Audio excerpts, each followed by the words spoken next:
next year. And two confidence motions on Parliament Hill. The opposition Liberals will meet today to discuss a Conservative motion on extending the Afghanistan mission. And the crime bill currently before the Senate will also be a matter of confidence. You are watching CBC News Today. I'm Nancy Wilson. In other news, a group of parents in Ontario has a lot riding on a case before the Provincial Court of Appeal today.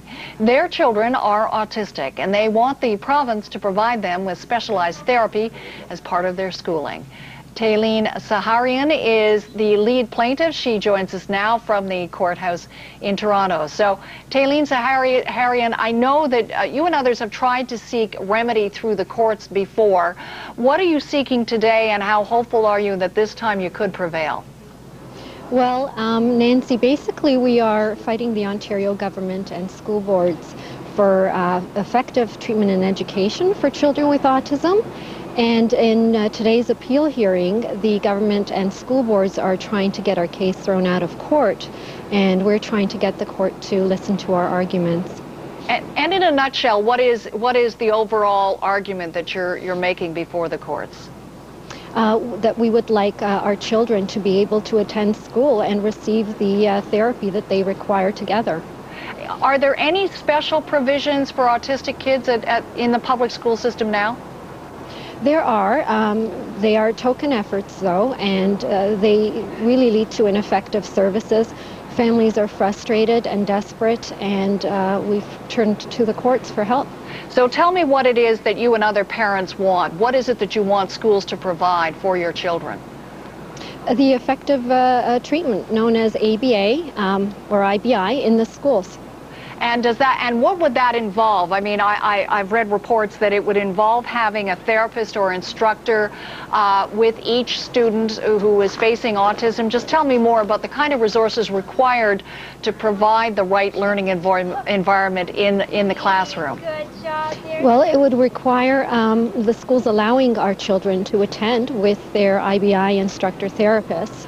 Also, schools can implement training initiatives to have their education assistants learn how to do this for our children in the schools. Now, up until now, the therapy that you talk about is well known and it's had impressive results. So far, what has the Ontario government, what have school officials been telling you in your quest to try and bring this into the school system? We've heard various excuses. For instance, one excuse we hear is that it is therapy and therefore it's not appropriate to provide it in the school setting. However, in Ontario, all other children who require therapeutic or medical services are able to access them in a harmonized fashion alongside or with their education. And children with autism are sadly the exception. And when you hear reluctance to bring in what you're calling for, how much of it is centered on cost? How expensive is providing this kind of treatment or assistance? Well, it could be expensive, $30,000 to $80,000 per year, but here's the thing, schools already have a large budget to help children with disabilities. And also, we see that this intervention has a huge cost benefit to society down the road. When these kids are grown up and they're able to do more for themselves, it's an investment in the future. So in the absence of this kind of government response and support, what have you had to do as a parent to provide education and provide this kind of therapy to your son? Well, we've had to exhaust virtually all of the hard-earned money that we had, and we're at the bottom of the barrel now. And so we provide it for our son, but it has to be in a private, segregated setting.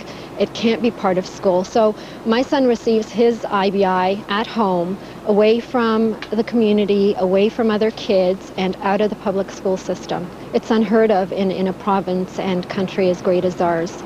As I understand it as well, part of today's proceeding is a first step, and it's whether or not the court allows you to proceed as a class action suit. Explain why that is important and why you hope that you are designated as a class action suit.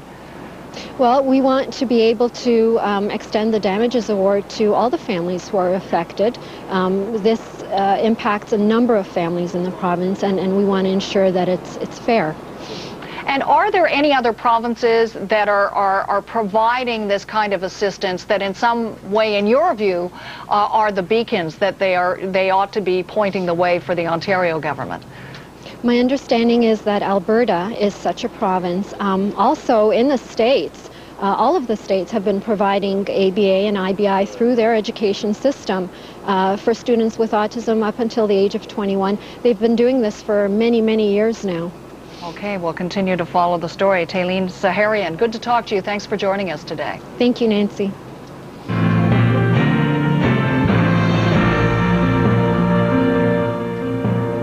Well, these are very difficult days for the close-knit community of Bridgewater.